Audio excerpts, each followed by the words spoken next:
Get reliable, secure web hosting without the long-term contract. GoDaddy's hosting plans are bigger and better than ever with 99% uptime, free 24/7 support, and no annual commitment. Best of all, plans start at just $3.95 a month. Plus, as a MuggleCast listener, enter code MUGGLE when you check out and save an additional 10% on any order. Some restrictions apply. See site for details. Get your piece of the internet today at GoDaddy.com. Because life takes MuggleCast, this is MuggleCast episode 62 for November 5th, 2006. Allegedly.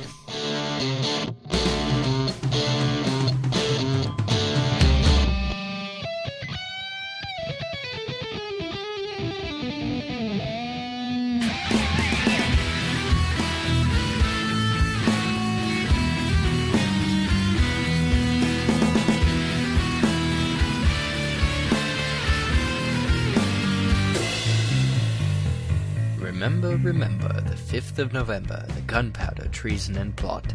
I know of no reason why the gunpowder treason should ever be forgot. What is that? What is that from? It's from V for Vendetta. The quote is, V, with a Guy Fawkes mask on, because, Jamie? Well, because a few years ago, quite a few now, Guy Fawkes tried to blow up the Houses of Parliament, just like V did in the film, and he didn't succeed, unlike V in the film. And he got caught, tortured, sentenced to death, along with his fellow conspirators. And so we celebrate. I don't know why we celebrate it actually, but yeah, we do every single November 5th by setting off loads and loads of fireworks. Basically, that's it in a nutshell. Did you try to blow a building up? Yeah, I know. It's it's not just a building. To be fair, that's like, it's quite an important building. But yeah, basically, because he did that. It was like they were against the Catholics, were they?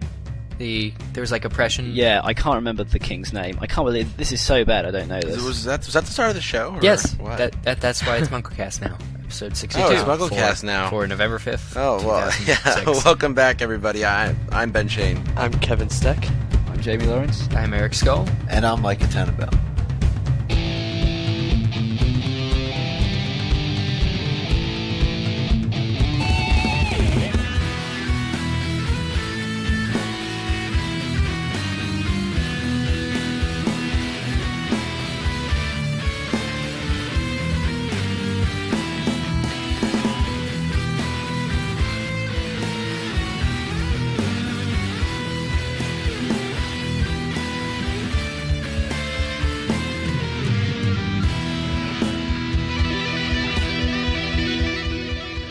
This is the show where we bring you Harry Potter news, theories, discussions, you know, all that good stuff. This is the first episode after Halloween. So actually, how was everybody? What did you end up doing, Jamie? What did I end up doing? I stayed at home, waiting by the door with my steel-toed shoes on so I could dropkick pumpkins and not break my toes. But it turns out that and kick little kids in the side of the head. Right? Exactly, specifically that. Yeah. But no one turned up, no one knocked. So I think they must have heard the show and got worried and not turned up. So yeah, I had a boring evening in. Oh, that's too bad. What about you, Micah? Actually, very similar. Nobody came to my door at all for trick-or-treating. I was kind of disappointed. We hope that everyone else had a good holiday, too. Without further ado, let's go to Micah Tannenbaum for a look at this past week's Harry Potter news stories. At 5:30 p.m. on November 16th, Bonnie Raitt will switch on London's Marylebone High Street Christmas lights as part of the seasonal festivities. The event will include various live music acts, food, drinks, shopping stalls, an appearance by Santa, and a fireworks display. The team at MuggleNet Fanfiction has posted the winners of their first annual Quill Awards, which recognizes excellence in fanfiction writing. Congrats to all the winners, and we hope everyone enjoys the stories. Access Hollywood via Dark Horizons is reporting that Michael Hoffman is in talks with Warner Brothers to direct Half-Blood Prince, which is due for release in November 2008. An official announcement is expected by the end of the year, and we'll let you know of updates as we hear them. HBO On Demand will start airing a sneak preview of Order of the Phoenix on November 20th. Right now, there are no other details concerning what will be included in HBO's preview, but our guess is that it might include clips from the trailer, which will be released on November 17th before Happy Feet. As we reported in October, Goblet of Fire will make its television premiere on November 19th. In association with the movie, HBO is holding a contest to win tickets to the Order of the Phoenix premiere. Finally, be sure to check out a brand new interview with David Thewlis, who plays Professor Lupin, where he discusses the 5th Harry Potter film. And just so you know that was legit, That's all the news for this November 5th, 2006 edition of MuggleCast. Back to the show. Thanks for that, Micah. Micah, See, for those of you who don't remember, Micah made a bet that if she did not release a title on Halloween, that he would have to say the news in a chipmunk voice, and so yeah, What? there you have Nice it. one. I kept up my end of the deal, though, so... So, Micah, why didn't she release the title? Do you think she's not ready? I mean, she did talk about the title. She right? did talk about the I title. think she did that just to taunt you. Yeah, Yeah, I agree. Just to taunt Micah. I didn't pay her Yep. enough, actually. Yeah, you did. Well, speaking of which, that's something we want to discuss is she said that she has a third title for Book 7. We were all there at Radio City Music Hall the second night. Well, some of us were. And she said how that morning or that day during while she was in the shower, she thought of a second title for Book 7. And now she has a third one, and she said that it is a head by a short nose, or perhaps that should be a vowel and 2 consonants. So, what do you guys think about the whole title stuff? I think she added 3 letters. I think she's teasing us. Yeah, I mean, now there's not just 2, now there's 3. She just likes messing around with us. Oh, I feel. I know.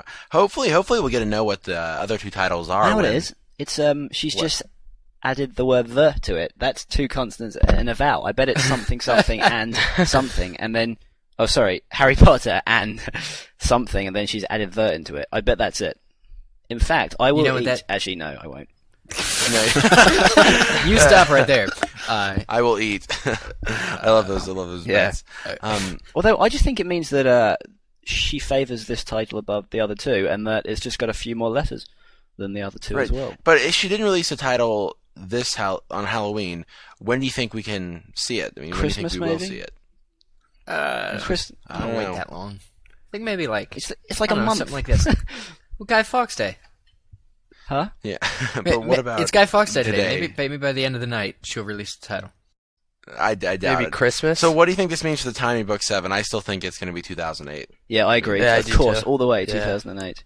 But don't you Yep. agree that it's kind of cool because we get to do this for a whole another year?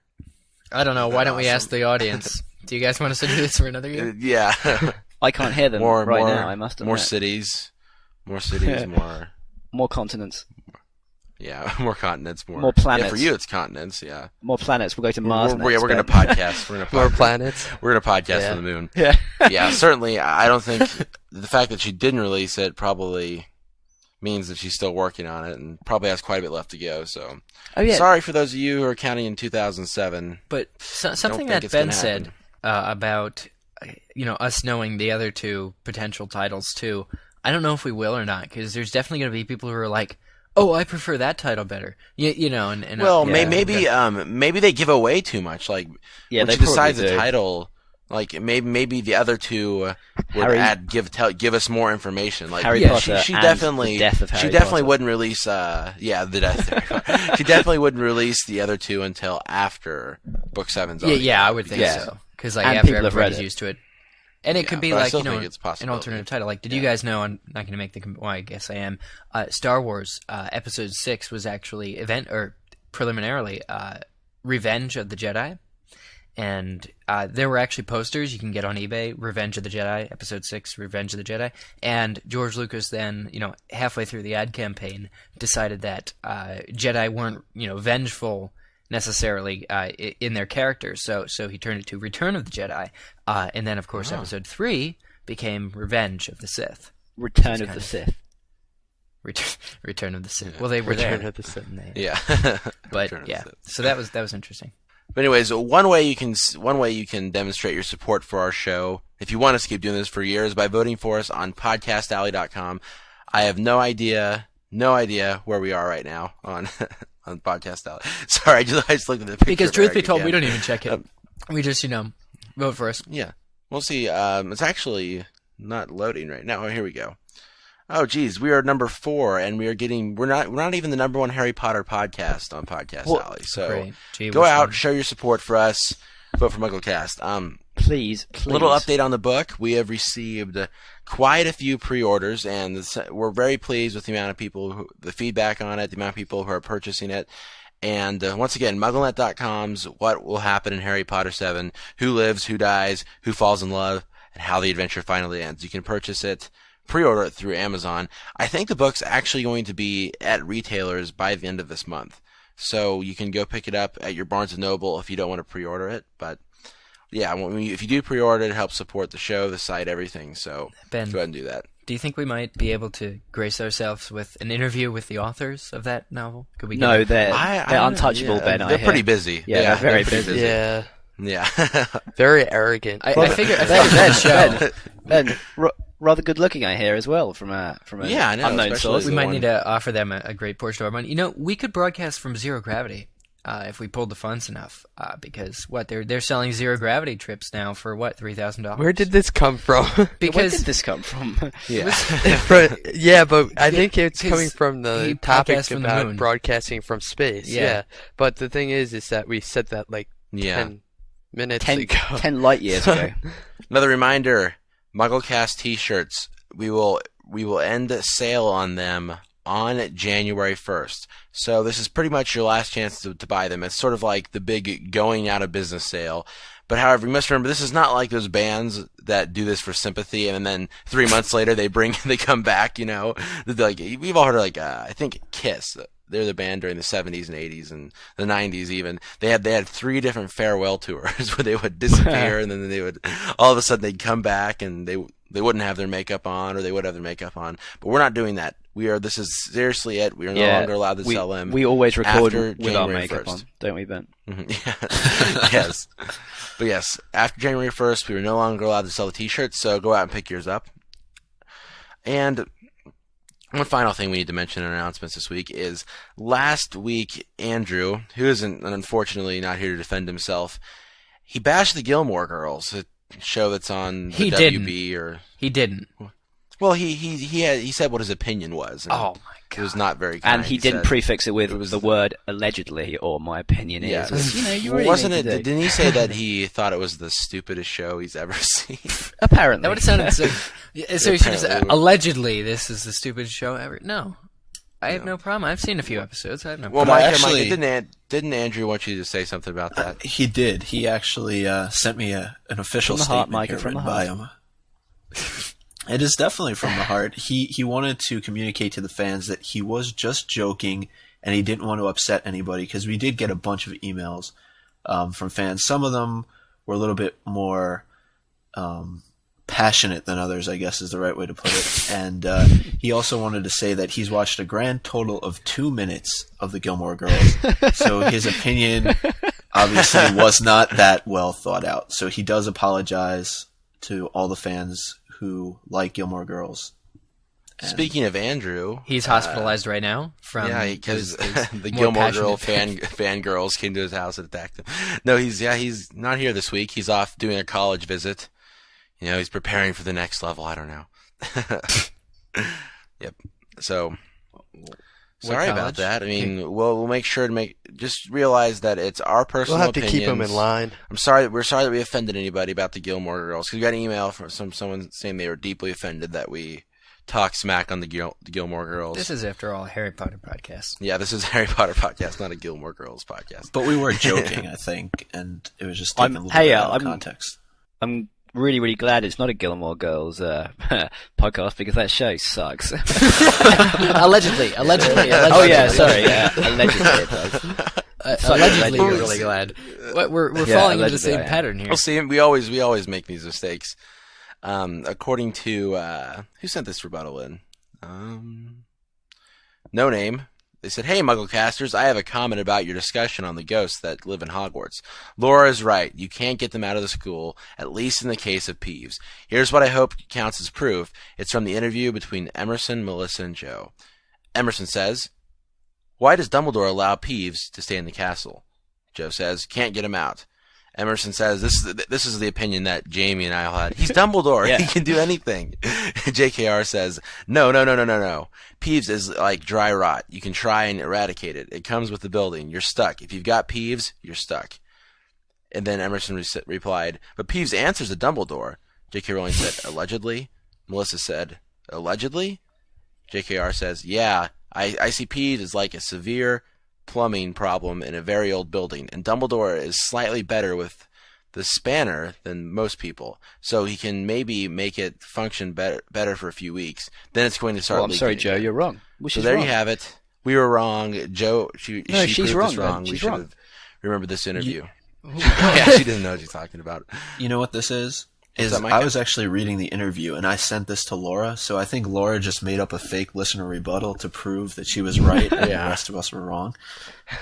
Alyssa, 16 from Fairfax, California, has a related message for us. I was thinking about Peeves as the subject was brought up in episode 61, and it seems logical to me that Peeves is a shape taken from all of the energy from the teenagers running around the school. He must have appeared sometime when the first students arrived at Hogwarts, and will only go away when there are no more students with poltergeist energy left. This is why That's a no very one has ever interesting gotten point. rid of him. That's very Best. interesting. You know, I mean, it would kind of make sense because he's mischievous, and like every kid, like even like the goody-goody kids in schools, there's part of them that wants to rebel, even though they may not Allegedly, do it all Ben. the time. So, Allegedly, yeah. Allegedly. I think this Alyssa has definitely struck gold as far as because poltergeist activity to begin with is energy. You know, usually a child's energy actually, and I definitely like the idea that it's feeding off the mischievous sides of all the students. I think teachers too. Peeves could be using some or taking some of the stuff that the teachers can't do. I don't know, because if you look at book 5, they were kind of glad he was creating mischief. So I think Peeves could feed off of everybody in the castle, even Dumbledore. but I don't think it's the same way that he's feeding like a Oh Dementor no, feeds off of. no, not it at doesn't all. actually. It doesn't But take away from he's the there energy just because it's there. Like it of the yeah. That's interesting.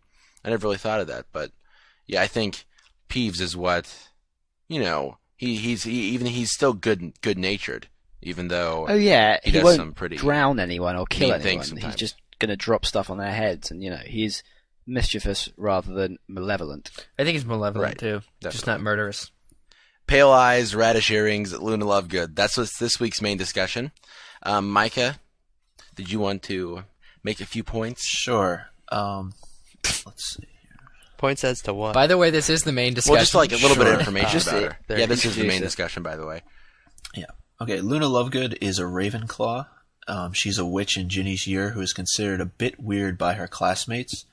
She comes by this reputation honestly. Luna simply isn't like all the other kids. She dresses unusually. She proclaims her strange beliefs to anyone who will listen. And in some ways she seems to be completely out of touch with what's going on around her. That was from the HP Lexicon. Why don't we start off with her name? Her name Luna obviously has etymology. Yeah, Etymology? with the moon, and that begs the question: is she related to Lupin? I don't think she's related in the terms like her bloodline, maybe not that way, but maybe J.K. Rowling's trying to say there's some kind of connection between Yeah. those two. Maybe Well- in just their personalities. Well, it could just be Yeah. that, as it says here, the moon could just be to perpetuate the Loony Lovegood teasing she receives. It's all moon-like. Well, yeah, Peeves called Lupin, Loony Lupin, Yeah. or whatever in movie 3D, and that was obviously, I guess, because he was a werewolf and Peeves knew it, or because of his moon significance. I think Luna has different moon significance, as in she's always visiting the moon, as in she's always in space. Oh, that's kinda very like. good. Yeah. Yeah, so they are both, Loony. They are both related to the moon for different reasons. Right, but they're not related. Right. Yeah. I don't think the Lovegoods. No, I agree. Yeah. But Yeah, you brought I up how think so. they're always calling her Loony Lovegood. But is she really as loony as, everyone makes her out to be? What do you guys think? Yeah. Really? She actually is, because no, she's not as it's not a bad thing though. Having a little bit Well, of you know how she's always believing in like the ministry conspiracy, Well, like fudge Rack baking spurs as goblins well. into pies, having an army of heliopaths, and being different all is, these things. is not a crime necessarily. But it's not being. it's- Yeah, but it's. There's a difference between But is she being crazy, though? different That's and the question. being crazy. Yeah. Yeah, Well, I don't think she's crazy. she has a habit just think though, a tendency. She is- has. Well, she has some far out ideas, and because of that, she's certain ones, ostracized. but in Yeah, addition I don't to think she her, needs to be locked up in a straitjacket or anything Exactly. like I think she Yeah. does. I'd put her in there.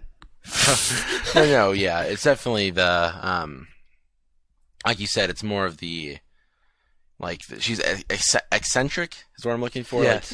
Like, she's a little bit out there. I mean, she's kind of like how some people perceive Dumbledore. It's the same thing, but Yeah, but it's different Yeah, though, like- because it is the same. But he is. oh, she's not brilliant like Dumbledore. But yeah, he's brilliant. Well, she's pretty Very smart too. open-minded. You know, Loony has an ability. Sorry, Luna has an ability to speak uncomfortable truths and things. She gets past a lot more than other people. You know, other people would stop short almost and fall short of expressing their mind. Luna, however, knows exactly how she feels, and even if it's crazy or a little outlandish, she is like an open person about it. But she just gets insulted for having so many different ideas. Right. Well, you know, her dad's newspaper, the Which Quibbler doesn't help the Quibbler. being raised by that man. Yeah, he's kind of a kook too, from the way it sounds. But the only reliable story that we've actually seen the Quibbler produce was in book 5, at the end of book 5, where they used it to publicize that, like, you know, Harry did all the interviews. Isn't it? You know, Isn't it just a plot device though? It was introduced to provide a method of publishing that isn't the Daily Prophet that allows Harry Well, to get I his think it's story out. good to know. I think it's good to know there's another version of publishing next to the Daily Prophet because It doesn't because have the a Daily monopoly, Prophet yeah. would sort of the Daily Prophet, Yeah, you know, the monopoly. ministry is leaning on the Prophet, and it's great to see, even if it was a plot it's device. pretty corrupt. It's you know, it's why I'm not against the idea of the Quibbler, because, you know, people are saying, okay, so the Rotfang conspiracy and Fudge has an army here that passed. Even if he doesn't, you know, I don't think that's the point. The point is to question, you know, how likely is this? Could Fudge potentially either have an army of heliopaths, or could he just be not doing his job in the other sense of the word? Could he not be? Could he be hiding something? Is really what that question asks. You know. And So you think the stories tell something different? well, I don't think they're Is that what intended you're to. I think, you know, I think they're intended. Somebody actually believes that Fudge has an army of heliopaths, just like somebody believes Sirius Black was Stubby Boardman. They actually believe that stuff, but I'm saying, you know, what you take from it is the minor concepts. You know, okay, we aren't supposed to, you know. Some satire is, you know, like, I'm sure that The Onion realizes it's satire. It doesn't write it believing it. You know, like, the Quibbler probably writes it for entertainment. It's like The Sun over here. It sensationalizes, it exaggerates, it, you know, puts questionable facts in, but it doesn't pretend it's a broadsheet. It knows it's a tabloid, and so it acts accordingly. It's you know, the Quibbler probably writes because that's what their audience wants. So even though it's not true, they write it knowing it's not true, and write it don't know knowing about it's that. just for entertainment. I got the distinct impression that Luna actually believes in Nargles and things. So I don't know. Like, you compare it to The Onion, I would compare it to what's our main tabloid here? The National pointless one, Enquirer. the Yeah, National Enquirer about monkeys from Mars and all sorts of stuff. And it's like, yeah. you know, in And that then case, I there was- completely there was agree with the- you. They can't. There was an possibly- article in there that said the world's fattest man has disappeared. It had like a man that was like 3,000 pounds, and he disappeared. I don't know how that happened. but- Anyway, you know, people, yeah, definitely those publications I don't think take themselves seriously. But the Quibbler, that's why the Quibbler struck me, because Luna actually purports these kinds of theories, and her father apparently does too. So when book sales, or rather, you know, magazine sales, issue sales of the Quibbler went up due to Harry's, you know, thing, her father was overjoyed because he could share all his other, you know, conspiracies of the government with everybody, because he actually Yeah. believed it. So I think this is an instance where people do actually believe what they write for it. But do you Unlike- think that unlike hurt Harry's credibility at all? No, Having no. his story published in the Quibbler? No, because No? the way it is once it's published there, everybody knows, why didn't he do it in the Daily Prophet? Oh, because the Daily Right. Prophet, might, Yeah. you know, so they can immediately justify it. It doesn't matter where it's published. It was actually And it was very important for the Quibbler because now they have the support of Harry Potter. Harry Potter has just said, Yeah. "Hey, I'm giving my story to the Quibbler over the Daily Prophet." Yeah. So And it suggests a confidence in the publication as well. So I assume, exactly, you know. right. Don't you just love how Rita Skeeter wrote that article? yeah. Poetic I think- justice. Yeah. Yeah. Luna also is described as having pale eyes, and another character in the series who has a similar description is Ollivander, the wand maker in Diagon Alley. So do you guys think could be any connection between them two? Well, I know we those two? I overanalyze love here, the but idea. isn't that kind of like saying that, you know, Harry's got I black agree. hair. Two so people with is, blue yeah, eyes. yeah. Right. They've got Yeah, to be dude, are sisters. related. Seriously, definitely. Yeah, they both have blue eyes. No, but No, I don't pale really eyes- know if it's. I don't know if it's really that, but like I'm just saying that J.K. Rowling, it's different in a series like this when she'll use like certain descriptive words. You know what I mean? Right. I mean, it's probably a stretch, but it's still worth discussing. Well, Yeah, I pale was eyes. reading Yeah. Prisoner of Azkaban last night, and the number of times they said Lupin had pale eyes and Hermione had pale eyes from studying so much. I mean, do you want to start making connections there too? Yes, I do. Oh, He's really, her Micah? daughter. So You do. Sorry, she's his daughter. Oops. She's Hermione's sister. Yeah. did you? Wait, yeah, Hermione it's is true. Hermione's Yeah. sister? Well, did they actually say pale eyes though, Micah? Because I was under the. I mean, I believe you, but I was under the impression that was a not widely used term, like pale eyes. I don't recall seeing it except for Ollivander and Luna. Did they actually say that for studying? I don't know. Maybe they just said Yeah, I don't really recall Bags that, under but their I eyes haven't or read something book like 3 that. for a while, and it wasn't like I was looking for it when I did read it. But let's just entertain it for a second here. Luna's mother was described as being a talented witch who enjoyed experimenting with spells, and it would make sense for Ollivander to be Luna's grandfather in this case, since he creates wands. I'm not sure if I'm just reading this one rightly, but I'm not sure if that actually makes much sense. I mean, it doesn't really make logical sense to me. What about you guys? What about you, Kevin Steck? What do you think? I think it's a far stretch, like we said before. I mean, Yeah, I guess we're gonna start making really, really out there. I mean connections. that's like grasping at air. Yeah. It's just a single description of a person. I mean, I think we would have It's to like have grasping at straws with no hands. exactly. At all, so it's impossible. Well, okay, we've established that that's a little bit far out there. No, but Ben, I think um, we should reinforce that point. Allegedly. No.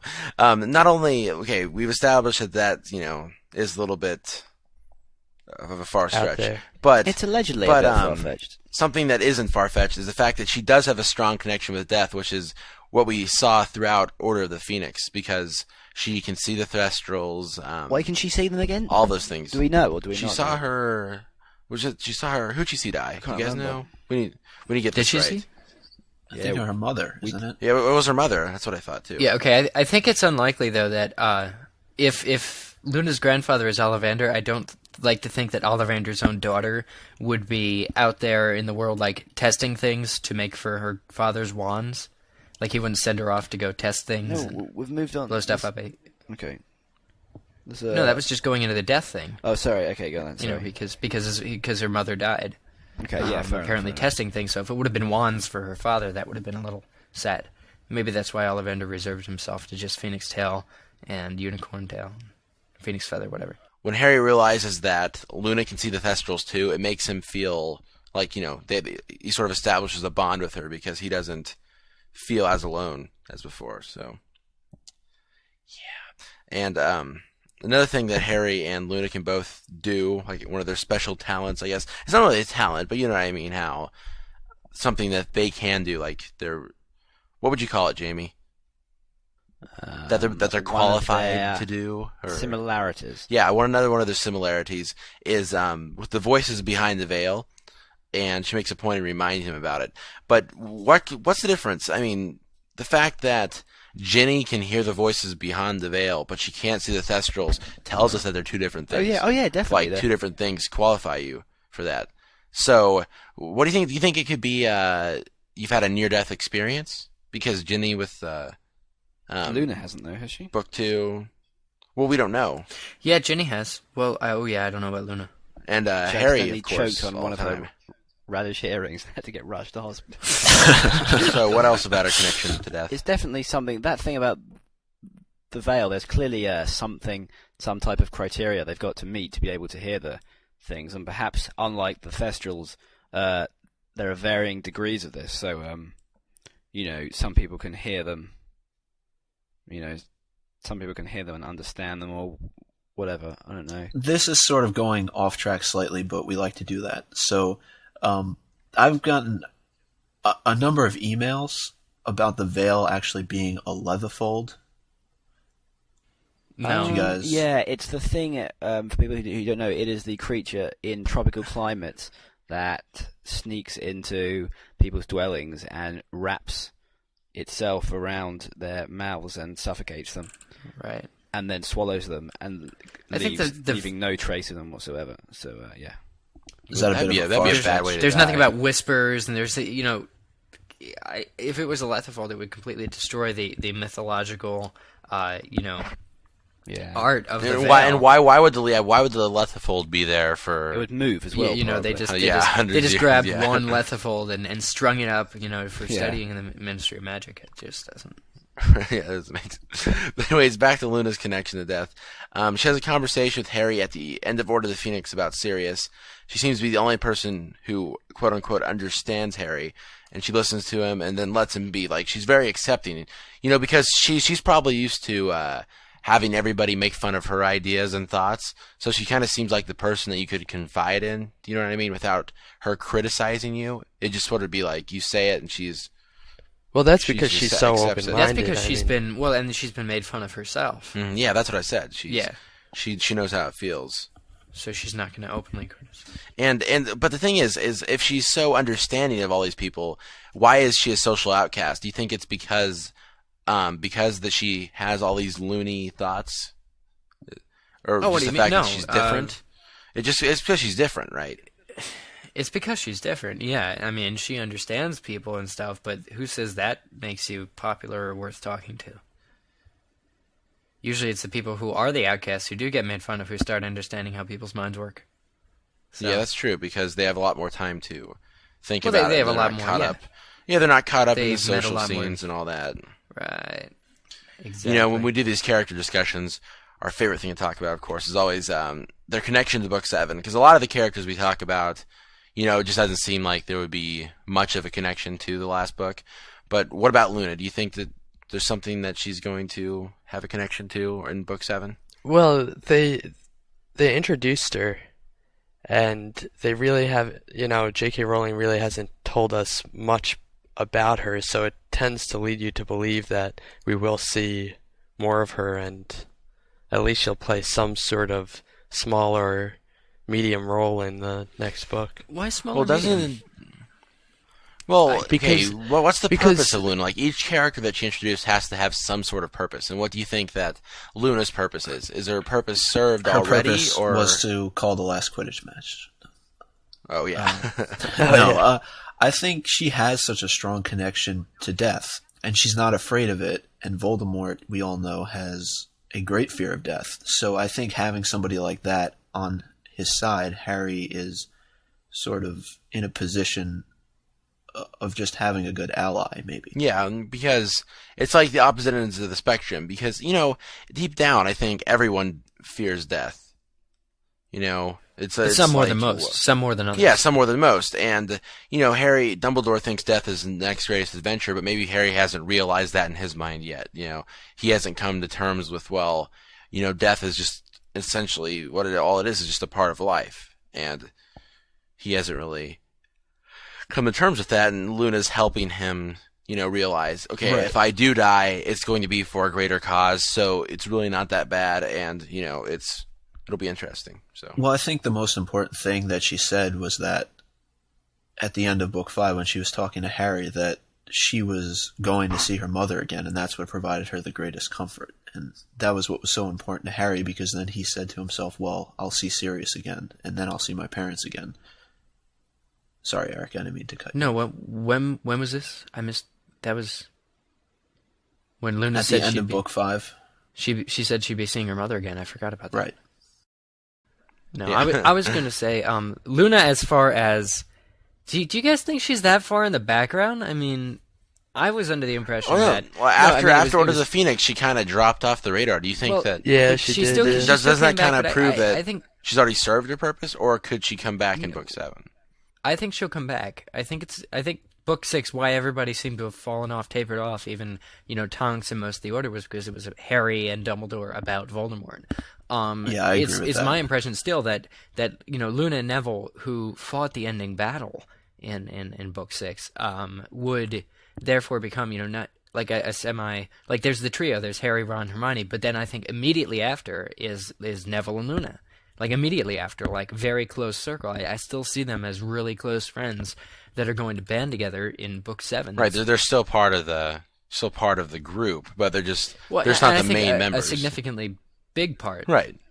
Well, I think they are main members. I think there are if there were a main 5 or main 6, including Ginny, it Right, would yeah, be they'd be included. Yeah. Neville, Luna, Ginny, Harry, Ron, Hermione, in reverse order. But yeah, I think everyone took a backseat in Book 6 to Tom Riddle, because that's who I really think the book was about, even more so than Snape being the Half-Blood Prince. So I think a lot of characters just got pushed to the background. Yeah, Book 6 was more about us learning about who Voldemort is, that type of thing. You know, so because Harry has to learn those things in order to have a shot at taking him out in Book 7. So that's why we learned those things. That's why it seemed like everyone else sort of became second tier or behind, like less of a priority in J.K. Rowling's mind. And Right, and I think Book series. 7 will start off where a lot of people wanted Book 6 to. And where's that? Well, sort of after Harry learns everything about the prophecy, you're sort of expecting him to want to learn more about Sirius and what exactly happened to him. And I just felt that there was a lot of stuff sort of coming off the end of Book 5 that we thought we were going to get in Book 6, and it didn't happen. Yeah, that was a lot of people's main disappointment with Book 6 was, you know, like it wasn't all like they wanted it to be, you know, because it was the preparing for the war. I mean, there still wasn't. Yeah, but it was done for a reason. All right. Which we'll probably find out. You know, it's like, I mean, she could have just gone straight into the. yeah. And people are dying, and they had that great first chapter, The Other Minister, which was great, Yeah. which is amazing. Yeah, that's probably one of my favorite Yeah, chapters it in was the very series. good. Just because, It's honestly, it's really like good. like the way it starts out is just so like mysterious. You know, it's kind of like it kind of reminded me of the opening chapter of Book 1, where it's like, you know, that really sucks you in because it's like, Well, whoa, yeah. what's this all about? Yeah. And that's what she said, that she was trying to do a chapter like that for quite a few books. But now we finally got the view, you know, what would it be like to be the British Prime Minister and be told about this magical world and have to keep it a secret and all that stuff. Oh yeah. yeah. I just love the scene where he says, you know, all my workers are really good, and then Fudge turns to him and says, well, yes, they're ours. You know, they're wizards, of course they're good. Kingsley Shacklebolt and everything. Yeah. And the minister's taken aback. He's like, he's a plant. Yeah. Yeah. Well, we're digressing a bit here. No, yeah, but the inner circle of Luna and stuff, I still think that's really good. And I think it's safe to say that Luna will play a bigger role in Book 7. I don't think. Yeah, she's I think taken off. everyone will. Everyone. No, I don't think we're really going to see the disappearance of, especially since Luna was established in Book 5, as you said. You know, like the next person in line to be, you know, like the main 5 or 6 that you brought up as part of their little group. And it's been said that, you know, JKR said that Book 6 really felt like Book 7 Part 1, or you know, she was Yeah, the leading novel's everything in 2 halves, so yeah, she was leading. You know, she introduced Slughorn, who was, I guess, you know, one of the final players in this whole plot of what's going to happen in the final chapter or final book. Okay. Well, you guys, we keep making mistakes. I don't know how we keep doing it. There's probably a few in the Luna discussion. Yeah, keep sending your emails in. Tell us what we did wrong. Emery, this is from MySpace. I don't know how Andrew got a hold of this, but last week we discussed a missing day in the series. How between Harry being at Harry's parents being killed and him being delivered to the Dursleys, apparently there was a missing day. And according to Emery, October 31st, near midnight, Voldemort attempts to kill Harry Potter after murdering his parents, but his spell rebounds. Voldemort is defeated. November 1st, late at evening, Hagrid delivers baby Harry to Dumbledore, who's waiting at Privet Drive to leave the baby with the Dursleys. There is no missing day. After midnight is How November could we 1st. possibly have got it's that just wrong? the next day. That's so When obvious. did you How could we say have got that this? wrong? This was last episode? week. I don't know. I could We- have told we you just, that. We don't think logically sometimes. I We're just just I don't know. stupid. That is ridiculous. How could we have got that wrong? How could we have thought that? But there is a between missing October day theory. 31st and There is November still a the missing 1st, day there's a. There's not. How is there a missing day? Well, do No, we I said know? there's a Do we theory. There know still when? is. Do What we do you know mean, when Voldemort killed Harry's parents though? That's Yes, the very first. It was. Oh yeah, we missed right. It was Halloween, but could it have been like 2 a.m. on Halloween? That's the thing. Because then there still could be a missing day, right? No.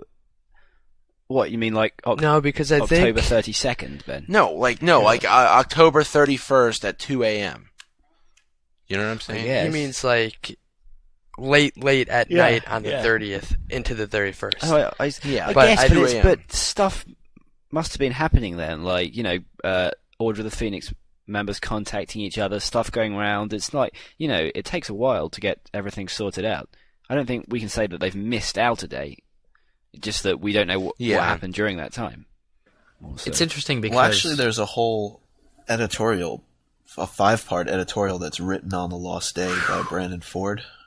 And I think that there is actually a day that's missing. I don't think he would have wrote an entire 5-part series if... No, but that's Sorry. Unless he's as dumb as we are. No, that's what I think. That's what Ben was saying. Like, the only explanation for if there was a day missing is that if the murder happened at 2 a.m. on the 31st, meaning you had the whole day of the 31st plus the next day to... Yeah, the only thing that gets me, people say, Dumbledore would have needed a day to put all those spells on Privet Drive, and definitely, all that preparation and all the ancient magic that Dumbledore had to invoke. But the problem is that right before Hagrid comes and delivers baby Harry, Joe writes that nothing like this man had ever been seen on Privet Drive before, which kind of implies that he had never even been there, hours before putting up spells. Yeah.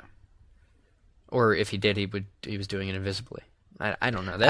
But see, the thing is, though, that do you think it's plausible that that J.K. Rowling put in a missing day? I mean, well, perhaps, and we found out in book 7. I think she. It doesn't sound. Well, maybe I think it's just an oversight. Yeah, that's what I'm saying. I think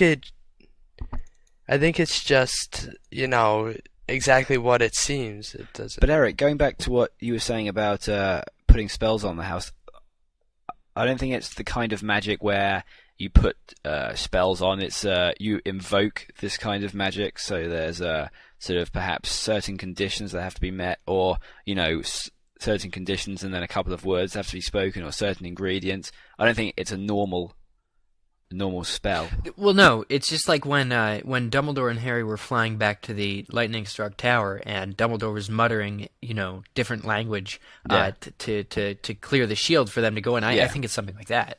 Yeah, it's definitely not a matter of Sol, and it goes to the backyard, Sol. Yeah. It's nothing like that. So there may be quote like, in terms of the timeline, it may seem that there's a day that's missing, but I doubt anything that went on during that day is really pivotal to the series. I may be wrong. I may be eating 50 jumbo sausages with a bit like me. It's just so elaborate, though. Like the specific stipulations and conditions under which Harry is protected from Voldemort.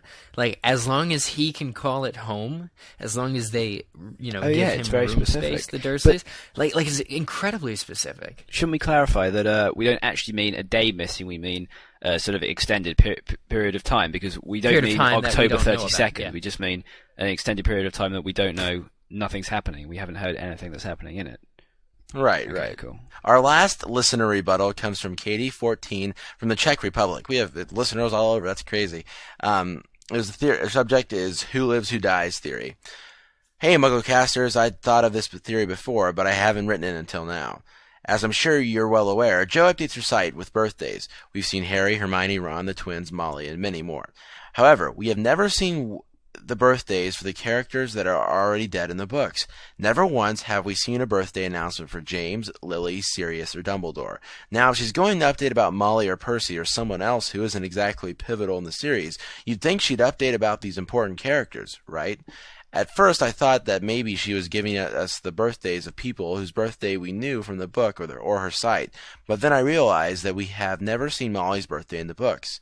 And we know Voldemort's birthday, but she never updates about him. Do you think she might be giving us a clue as to who lives and who dies? I thought I'd love to hear your thoughts. Katie. That's interesting. That's very, very interesting. Right. Yeah. I mean, I don't know if it's really a clue per se. Like, maybe she just chooses her favorite characters. She doesn't. But I don't know. She likes Dumbledore. So, Has she ever updated for Hagrid? Yeah, she has. But not for Dumbledore. That's what I think is pretty interesting. And the site was up before Half-Blood Prince was released, and she never once wished Dumbledore a happy birthday. Well, that could be why. Like, I don't know if this is intentional, though. I don't know if it's intentional that she does that because he's going to die. You know what I mean? It's kind of like... And what about Ginny? Have we ever seen a Ginny birthday? We have, haven't we? I think we have, yeah. We've never seen But it's interesting that you're right. You haven't seen a Voldemort birthday. But if I don't think he'd celebrate it. I can't see his Death Eaters waking him up with a breakfast in bed and then bringing him a cake. Yeah. But she has wished a happy birthday to Draco. Yeah. So, and we consider him to be on. Because now, that's why I like this so much, because now we can go back and see, okay, whose birthdays did she put up, and does that, because, when she was you guys were all there, Harry, Carrie, and Garb, when somebody asked her, this is when she gave the Harry thing away, or whatever, about somebody asked her who she'd invite to a dinner table, and she said, oh wait, I know who dies and stuff. She judges things, and she judges her own actions and how she would answer questions and how she would do things based on who lives. So birthdays could be, this fascinating idea from Katie 14 of Czech Republic, who said, that this is cool, because now we can go back and see if that, because I think it makes sense. It makes sense to me. Oh, it is. It's very clever. Yeah. Very clever. I never would have thought of it. Now it's time for everybody's favorite segment, Jamie's British joke of the day. We haven't done one of these in a while, have we? English joke of the day. English joke of the day. Allegedly English joke of the day. I got an email today. A while ago now, from Skylar Warren. Actually, let me do that again. I won't say her last name. I actually got an email a while ago from Skylar, which had the subject all puns intended, and it's like it's a load of jokes but disguised as puns. And I thought these were so funny. I was literally on the floor after I read some of these. So here are a few of them. Okay, 2 antennas met on a roof, fell in love, and got married. The ceremony wasn't up to scratch, but the reception was excellent. Okay. Okay, 2. God, Jamie. A jumper cable walks into a bar. The bartender says, "I'll serve you, but don't start anything." Come on, that's brilliant. How can you not laugh at these? These are so good. Okay. No, I didn't quite get it at first. Okay, these are okay. The 2 Eskimos sitting in a kayak were cold, so they lit a fire in the craft, and unsurprisingly, it sank, proving once again that you can't have your kayak and heat it. Okay, I don't get that. Okay, there's a phrase, you can't have your cake and eat it. Oh, so it's basically okay. A thing. Okay. Yeah, I just hadn't heard that. Okay. Okay, this is my personal favourite. A group of chess enthusiasts checked into a hotel and were standing in the lobby discussing their recent tournament victories.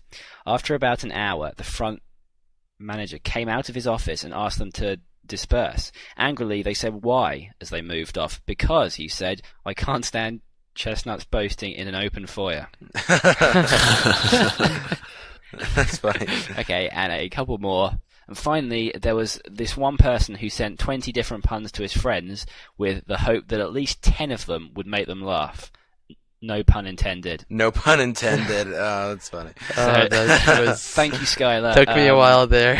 But I thought they were awesome, so thank you. Yeah, those are great British jokes, Jamie. Or English jokes, or allegedly English jokes. English. Thank you. Okay. Well, since Kevin finally got his stuff together, the voicemails are back this week. Woo! The voicemails we're using this week are the ones that we were supposed to use last week, but you guys never used them, so... Here is our first voicemail. Hey guys, it's Daniel here from Edinburgh in Scotland, and I was reading The Philosopher's Stone again, and I noticed on the first page it says, and I quote, "When Mr. and Mrs. Dursley woke up on the dull grey Tuesday, our story starts." Now, this makes me think that the Harry Potter novels are just being told by a character in the books, as J.K. does not use this style anywhere else in the books. It just seems like it's hinting to the fact that a character in the novel is telling somebody about Harry Potter's life, and we'll find out who this is at the end. And I don't know if it has any significance, but it's really been bugging me, and I really love to know what you think. Anyhow, I love the show, and by the way, I was in the United States over the last couple of weeks, and I bought Lucky Charms cereal for the first time. And I can tell you, Jamie, I quite agree with you. They are amazing cereal. I bought 3 boxes home with me. Anyway, thanks very much. Cheers, bye. I have to say, Daniel, back to you. Your accent's awesome, and I'm glad you enjoy Lucky Charms. Well, it is third person to begin with, but he's asking if we'll find out like who the narrator actually is. But based on that and based on how she sometimes says, you wouldn't think this, or the comparisons. Like I said, when we were doing chapter by chapter, we called them rollingisms or something. Just something where she inflected herself to tell the story. But it's sort of like out of context, kind of. It's not like an entity. It's just you're supposed to. Sometimes Stephen King writes like, I think that you would have known that this person did that. Something like that. It's not really like he's a character. It's just an omniscient, is it like just ever-present kind of thing that keeps the story going. I don't think it's like an entity that we're going to find out. Right, I think it's just the narrator will remain unnamed. Because it's not somebody, it is an all-knowing narrator, which is what the actual tense of the books is. Third person omnipresent or something.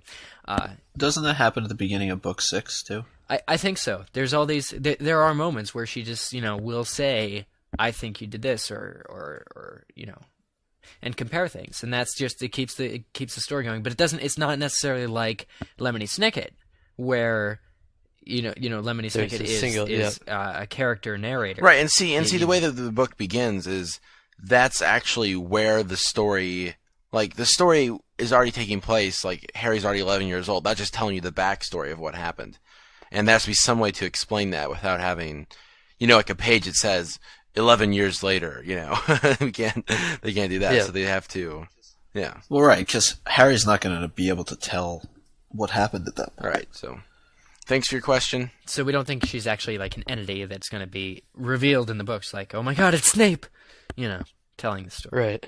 Thanks for your question. Here's our next voicemail. Hey, MuggleCasters, this is Caitlin, 15, from Maryland. This is in response to the everlasting time discussion that has been going on for the past 2 episodes.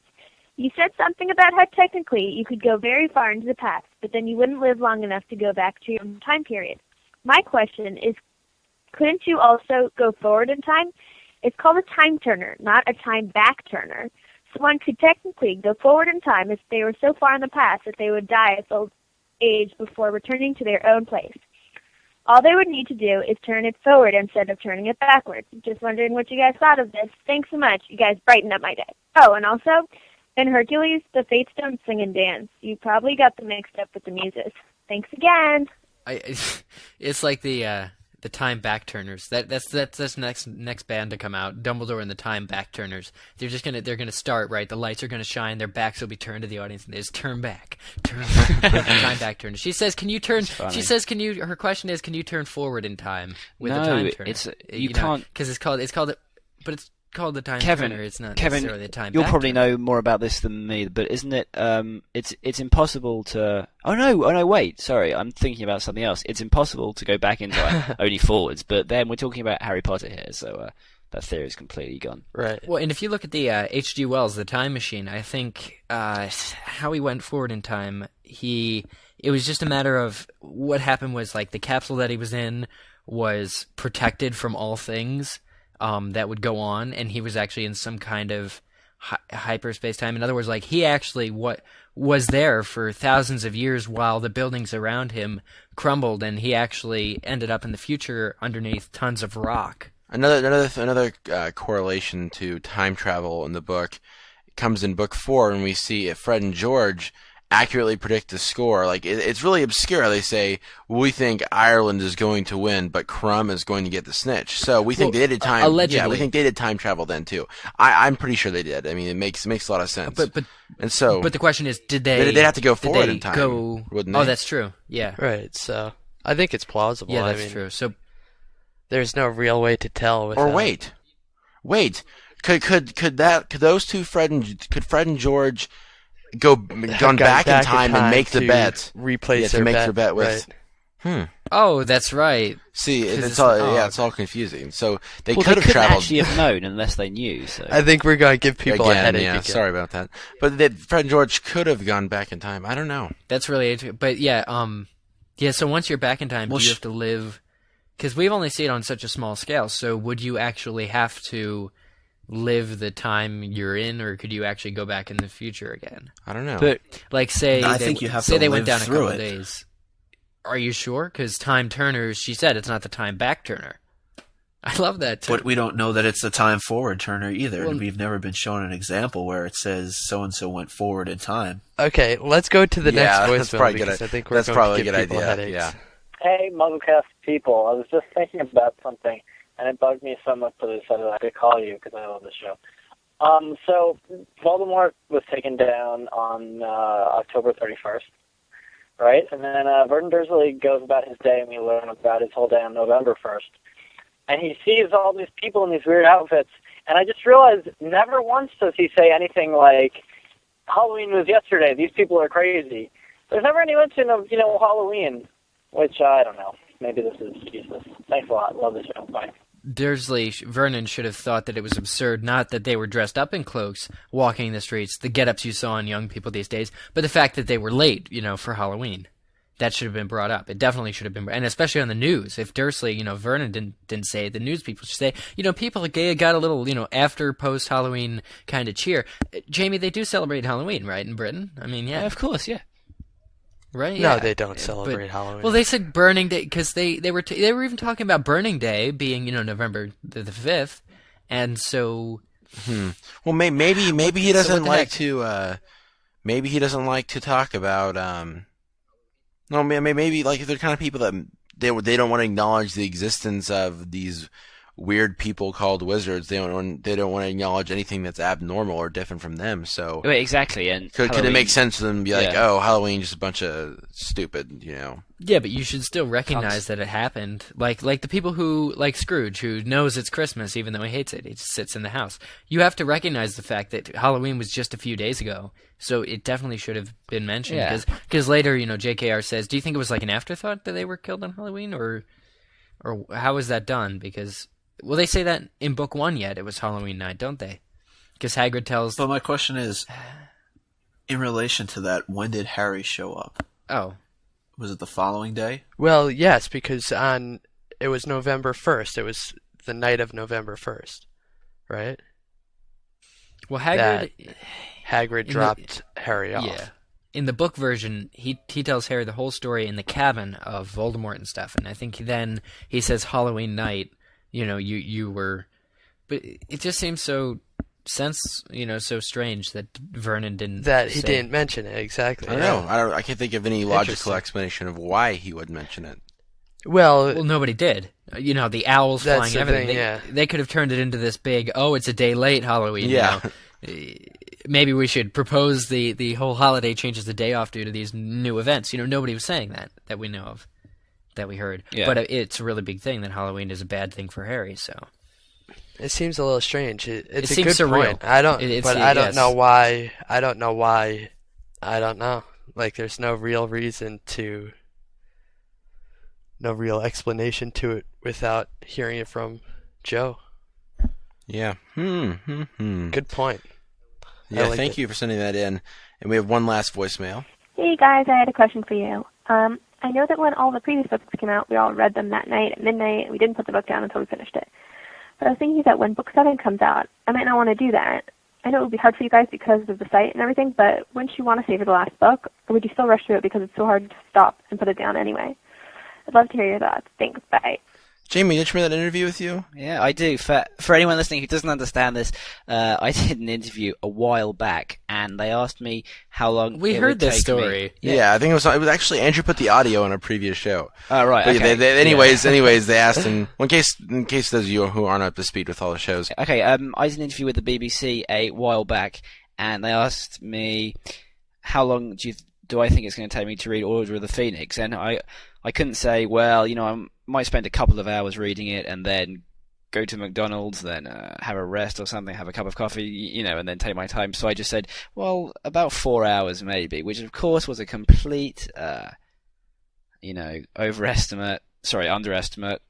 I took me a lot longer, but yeah, basically. Completely and now Ben impossible, keeps yeah. bringing it up whenever he can to humiliate Of me. course. But I don't think that anybody can... Can you guys seriously, the first time you're through it, can you speed read No. the Harry Potter I books? can't. I just can't. 'Cause I just can't do it. I mean, I'd rather enjoy it and savor when it. there's a new Yeah. book out, I'm trapped. I'm forced to go through in the pace that my mind creates But the images Eric, for don't me. forget I can't. that some media sources have to get reviews out within 6 hours, so they employ people who read at 1 million words a second. I get that, but it's just complete lack of grasping of any of the things that she's Not if saying. If you can't can read just, that fast, then fair if you enough. skim it, you get plot. No, but there's a difference between skimming and speed reading. But the question is, guys, are you going to be rushing through book 7 when it gets released? No, or are we're going to be taking our Because I'll be I'm rushing. No. I'm sure we'll know half of the book like 2 weeks before it's released. But I don't know. I'd say. I would take my time. Yeah, I'm probably going to. I took my time with book 6. I'm going to take my time a little bit more than I did with previous books. Book 5, I've stayed up all night. Book 6, I spent 2 days. But... Yeah, book 6, I spent about 2.5 days. But I'll probably do something similar with book 7. Yeah. I usually do it. What about you, Jamie?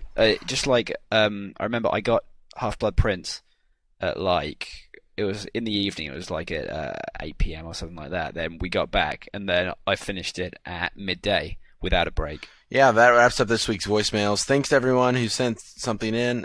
Remember, you can dial 1-218-20-MAGIC for you U.S. listeners, and I have the UK numbers here somewhere. I'm used to Andrew just rattling them off. Yeah. If you live in the United States, you can dial 1-218-20-MAGIC. If you live in the United Kingdom, you can dial 020-8144-0677. If you live in Australia, please dial 02-8003-5668. And also, you can Skype a voicemail question to us to the username MuggleCast. You hear Andrew's lovely voice on there. You can email us at MuggleCast.com.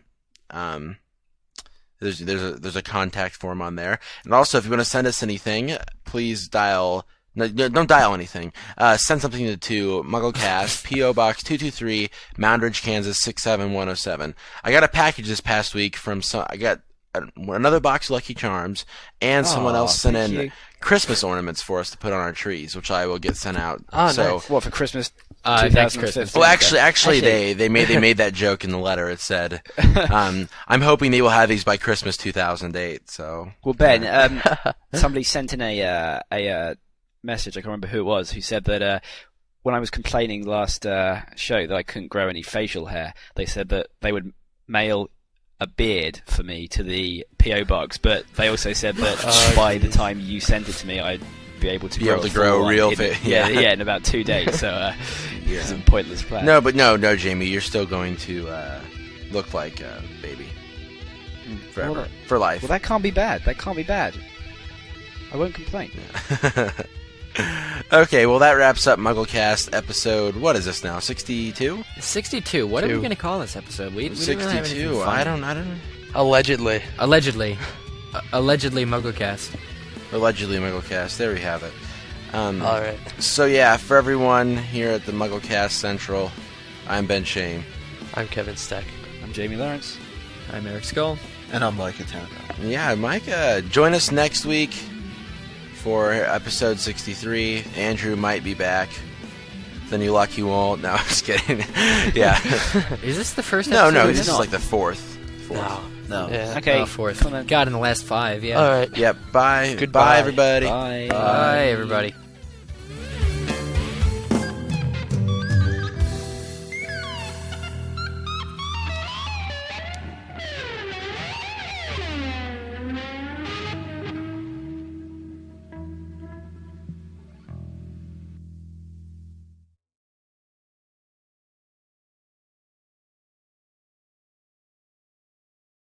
I remember I got Half-Blood Prince at it was in the evening. It was like at 8 p.m. or something like that. Then we got back, and then I finished it at midday without a break. So, jeez, did you think you're some bad something? Yes, Ben, that is precisely what I was thinking when I was reading it. I wasn't concentrating on the huge fights at the end or the death of one of my favourite characters. I was just thinking about how much of a bad how cool you were because you read the book. Because I stayed up all night. Ooh, yeah. That's exactly it. No, wait. In all seriousness, yeah. I thought I was a bad. Bad.